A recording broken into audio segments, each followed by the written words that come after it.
We are Zoe and Sirazul, Standard B County Theatre's associate artists, and we are discussing Unveiling Bradford's Rohingya community. The untold stories of Sirazul Islam and 3 generations.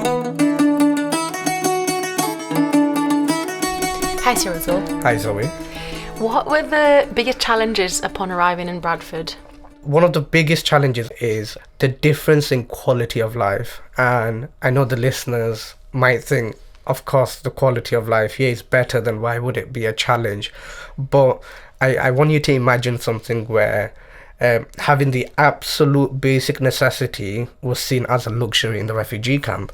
Having a private space to go to the bathroom was virtually it was non-existent. Having 3 meals a day, being able to sit on a chair, being able to go to school without fearing for your life. So all of these things are something that I was used to, and my parents were used to that for 20 years. So that's nearly 2 decades of their life before they came here.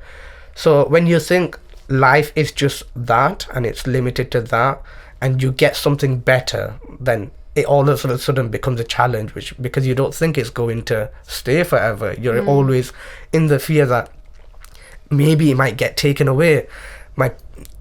The UK was the 3rd country my parents moved to and my siblings moved to, the 3rd country that they have to rebuild their lives. And so for the first few years, we were always on edge, thinking this is too good to be true, and it's like a very vivid dream that we're going to get awakened from. So that's one of the biggest challenge. And then the other is obviously with language, culture, trying to sort of give back to Bradford because we always feel like we're in debt for what Bradford has done for us. So always on that, with that mindset, which is I need to do something to give back to my community and the Bradfordian community. And then also just looking at the wider things, very basic things like weather was really challenging, as we know UK weather. Fun fact, we came in 2008 December, which I believe was one of the coldest winters in within that decade. And I came from a subcontinent country, and in December it's peak summer in Bangladesh. So we had not prepared. Like we didn't take it seriously when people told us it's cold, take a jacket. I came in shorts, and we landed in Manchester in the evening, I believe, and it was like 4 o'clock, and it was already dark, and it was very, very dim, and there was snow everywhere. And yeah, that took. I don't think I've adjusted to it yet. Do you remember this? Do you remember 100%. I remember the rain, I remember the cold, and I was wearing shorts, and it was very, very cold. And another fun fact, I live in BD5, where there's a really nice park, but the park hadn't been made fully yet. All they did was dug up the ground, and the park is right outside my door. So all we saw for the next 2 years was just mud and fences, that's it. And it felt like very restricted. So yeah. And so you moved to the house that you've been living since? Yes, a very, very nice house. Been there for nearly 17 years, or just over 17 years now, yeah. And so when you came, did you meet other Rohingya community members from the very first moment, or did it take you a while? No. So the Gateway Protection Program worked where 40 of us initially came together, and by luck, where my house was, there was quite a few of the Rohingyas in close proximity, so we had that support. And as people would know, Bradford is quite small, so even though the other people were spread across the different postcode, we made an effort to get together. And how did the community support one another? Very, very good question, and I'm very proud of my community for being able to do this, which is for a community, or for a group of people who have gone through so much genocide, refugee life, persecution, but also resettlement into a country that's on the other side of the world, but having to leave their parents, their siblings, their cousins back at home, still in a situation where they are getting persecuted. It is quite hard. Life like that is very, very difficult for people. But despite all of this, we stick together. There's over 300 of us in Bradford, so seems like very small numbers, but it is the largest, and we stick together and we do very, very small things, like what might sound small actually, but it means a lot to us.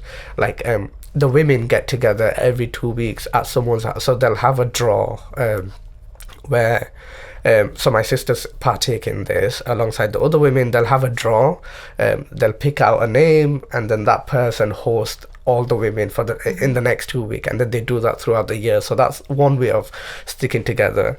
And then the men have this thing, quite quirky, but they have a thing called Rohingya Friendship Group, and they make an effort to meet every Monday in the evening or nighttime, and they'll do small things like just play cards or eat together.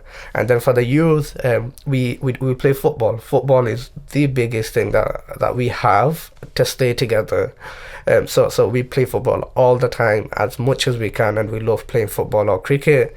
But on the wider scale, I think what keeps us together is the shared history and the advocacy that we do for other Rohingya people. You mentioned that when those groups meet, the men and the women, they play cards and they eat together. I wonder whether there's some other things that the community does to preserve culture in those meetings. Yeah.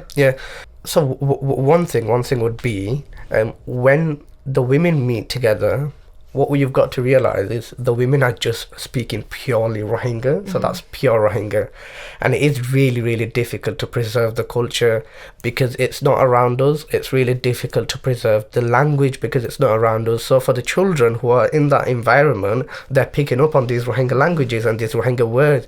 So that's something that keeps the culture alive. And then the sense of cultural dressing. It's not many days throughout the year where they would have otherwise got to wear a traditional Rohingya dress, and for for my nieces to look at their mum in a different attire to what she normally wears, and then that makes them interested and learn more about their culture. So it's little things, what might seem little to us, but in the grander scale of things, are really, really important to keep a hold of our culture, our identity. Because one good thing about the Rohingyas, especially the younger generation, is that they've done an absolutely brilliant job of assimilating into our local Bradfordian community, the UK culture. But that has a double-edged sword, which is we have a part of our identity that was, well, at least the Myanmar military has tried to erase, and so we're doing everything to keep a hold of that. And so we'll have cultural events, so every now and then we'll all just get together, the entire Rohingya community, hire out a community venue, and all the men, all the women, all the children just come together, and we'll just do just talk and eat. For the men, they'll engage in songs. For the women, they'll engage in dances. So it's all these little things that keeps that actually fights back against the Myanmar military, who tries to erase the culture and identity of these Rohingya children. The way you describe these events, it evokes lots of images in my brain. I wonder whether there's like specific colours that people would see. One colour that comes to mind, as soon as you said that, is red. I think the women love their red colour.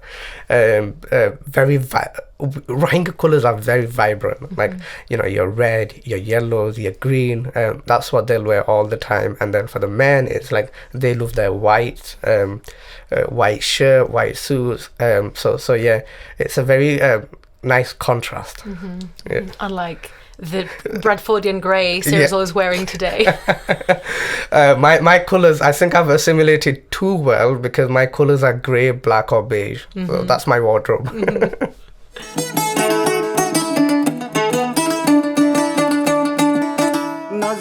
Thank you, Cyril, for sharing your stories, your dreams, your hopes, your reality, your advocacy, your actions, everything.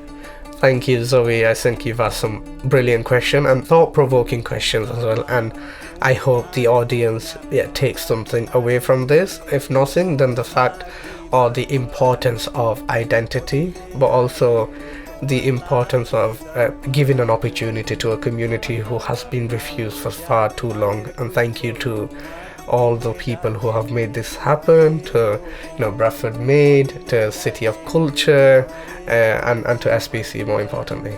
Thank you. Thank you, everybody. Thank you. दिले ढाके ले तुम्हारे ओ जा